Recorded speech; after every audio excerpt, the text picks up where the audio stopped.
Hi friends, welcome back to Soumya Sadarji. ಇವತ್ತಿನ recipe palak soup.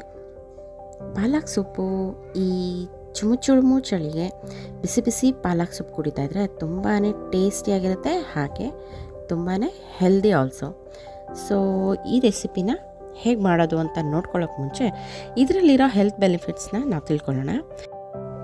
Vitamin A, C, K ಪಾಲಕ್ ಸೊಪ್ಪಲ್ಲಿ ಅತಿ ಹೆಚ್ಚಾಗಿರುತ್ತೆ, ಮತ್ತು ಐರನ್ ಕಂಟೆಂಟು ಇದರಲ್ಲಿ ತುಂಬಾ ಜಾಸ್ತಿಯಾಗಿರುತ್ತೆ.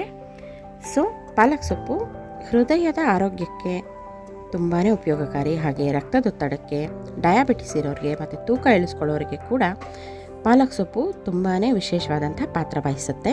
ಹಾಗೆ ಮೆದುಳಿನ ಕಾರ್ಯಚಟುವಟಿಕೆಯನ್ನು ಕೂಡ ಇದು ಹೆಚ್ಚಿಸುತ್ತೆ, ಮತ್ತು ಜಿಂಕ್ ವಿಶೇಷವಾಗಿ ಇದರಲ್ಲಿ ಹೆಚ್ಚಾಗಿರುತ್ತೆ. ಇಷ್ಟೆಲ್ಲ ಹೆಲ್ತ್ ಬೆನಿಫಿಟ್ಸ್ ಇರುವಂಥ, ನ್ಯೂಟ್ರಿಷಿಯಸ್ ವ್ಯಾಲ್ಯೂ ಇರುವಂಥ ಪಾಲಕ್ ಸೊಪ್ಪನ್ನು ನಾವು ಅತ್ಯಧಿಕವಾಗಿ ನಮ್ಮ ಡಯಟಲ್ಲಿ ಸೇರಿಸ್ಕೋಬೇಕು.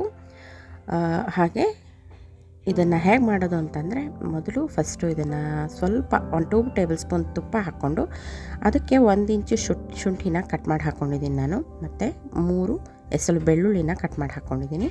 ಹಾಗೆ ಒಂದು ಸಣ್ಣ ಈರುಳ್ಳಿನ ಕಟ್ ಮಾಡಿ ಹಾಕ್ಕೊಂಡು, ಮತ್ತು ಸ್ವಲ್ಪ ಪಾಲಕ್ ಸೊಪ್ಪನ್ನು ಹಾಕ್ಕೊಂಡು ಸ್ವಲ್ಪ ಬೇಯಿಸ್ಕೊಂಡು, ನಂತರ ಬೆಂದಿದ್ದಾದಮೇಲೆ ಒಂದು ಬೇ ಲೀಫ್ ಹಾಕ್ಕೊಂಡಿರ್ತೀವಲ್ಲ, ಅದ್ರ ಫ್ಲೇವರ್ ಮಾತ್ರ ಸಾಕಾಗುತ್ತೆ. ಅದನ್ನು ತೆಗೆದುಬಿಟ್ಟು ಆಚೆ ಹಾಕಿ ನಾವು ಅದನ್ನು ಮಿಕ್ಕಿದ್ದನ್ನು ಪೇಸ್ಟ್ ಮಾಡಿಕೊಂಡು ಒಂದು ಪಾತ್ರೆಗೆ ಹಾಕ್ಕೊಂಡಿದ್ದೀವಿ. ನಾನಿಲ್ಲಿ ಮೈದಾ ಹಿಟ್ಟು ಅಥವಾ ಕಾರ್ನ್ಫ್ಲೋರ್ ಬದಲಿಗೆ ಓಟ್ಸ್ನ ಯೂಸ್ ಮಾಡ್ತಾಯಿದ್ದೀನಿ. ಓಟ್ಸ್ ಪೌಡರ್ ನಾನು 1.5 ಟೇಬಲ್ ಸ್ಪೂನಷ್ಟು ಓಟ್ಸ್ ಪೌಡರ್ನ ನೀರಿನಲ್ಲಿ ಕಲಿಸ್ಕೊಂಡು ಈ ಮಿಶ್ರಣಕ್ಕೆ, ಪಾಲಕ್ ಸೊಪ್ಪು ಹಾಕಿರ್ತೀವಲ್ಲ ಆ ಮಿಶ್ರಣಕ್ಕೆ ಇದನ್ನು ಬೆರೆಸ್ಕೊತಾ ಇದ್ದೀನಿ. ಹಾಗೆ 1.5 ಕಪ್ಪಷ್ಟು ನೀರು ಹಾಕೋತಾ ಇದ್ದೀನಿ.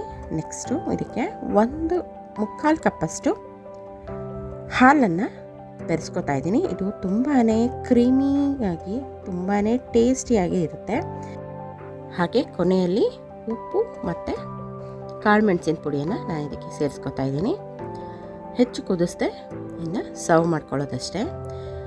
ಈ ಸೂಪು ನಿಜ ಹೇಳ್ತೀನಿ ತುಂಬಾ ಟೇಸ್ಟಿಯಾಗಿರುತ್ತೆ, ತುಂಬ ಕ್ರೀಮಿಯಾಗಿರುತ್ತೆ. ಈ ವಿಡಿಯೋ ನಿಮ್ಗೆ ಇಷ್ಟ ಆಗಿದರೆ ಲೈಕ್ ಮಾಡಿ, ಶೇರ್ ಮಾಡಿ, ಕಾಮೆಂಟ್ ಮಾಡಿ.